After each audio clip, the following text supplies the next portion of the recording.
दुर्गा सप्तशती 5वां अध्याय। शुंभ और निशुंभ नामक दो असुर अत्यंत पराक्रमी और घमंडी थे। उन्होंने कठोर तप करके ब्रह्मा जी से वरदान प्राप्त किया था कि उन्हें कोई देवता, दानव या नर नारी परास्त न कर सके।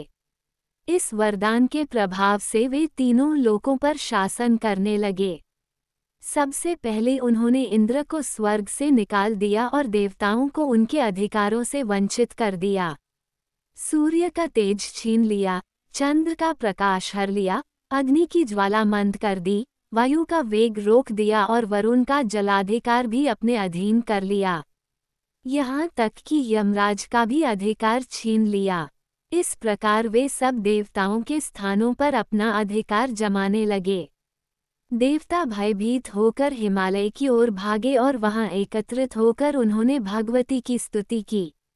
उन्होंने कहा, हे जगदम्बे, हे विश्वमाया, आपने हमें पहले वर दिया था कि संकट के समय यदि हम आपका स्मरण करेंगे तो आप हमारी रक्षा अवश्य करेंगी। आज वही समय आ गया है।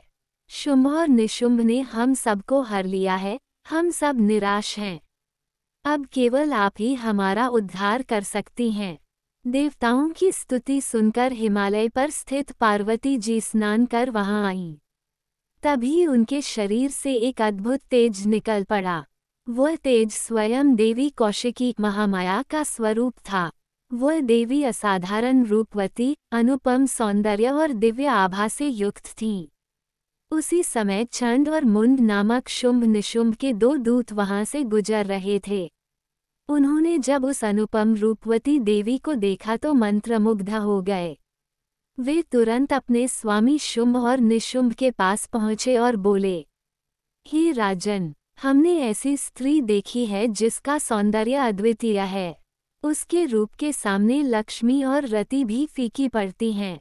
वह अद्भुत है, आभा से जगमगा रही है। यदि आप उसे अपनी रानी बना ले तो आप तीनों लोकों के साथ साथ उस अनुपम स्त्री के भी स्वामी बन जाएंगे। ये सुनकर शुंभ दूत को आदेश देता है, जाओ, उस देवी को जाकर कह दो कि शुंभ और निशुंभ तीनों लोकों के स्वामी हैं। उनके पास अमूल्य रत्न, दिव्य आभूषण, अपार धन और असंख्य ऐश्वर्य है। यदि वह चाहे तो ये सब उसके चरणों में रख दिए जाएंगे। वह आकर हमारी रानी बने। दूत देवी के पास गया और उसने शुंभ निशुंभ का संदेश सुना दिया। देवी ने मंद मुस्कान के साथ उत्तर दिया, जो कुछ कहा गया है वह सब ठीक है, परंतु मैंने ये प्रण लिया है कि जो भी मुझे युद्ध में पराजित करेगा वही मेरा पति होगा। इसलिए जाकर अपने स्वामी से कहो कि यदि वे मुझे जीतना चाहते हैं तो युद्धभूमि में आकर मुझे परास्त करें, तभी मैं उनका वरण करूंगी। दूत यह उत्तर लेकर लौट आया और शुंभ निशुंभ को सारी बात बता दी।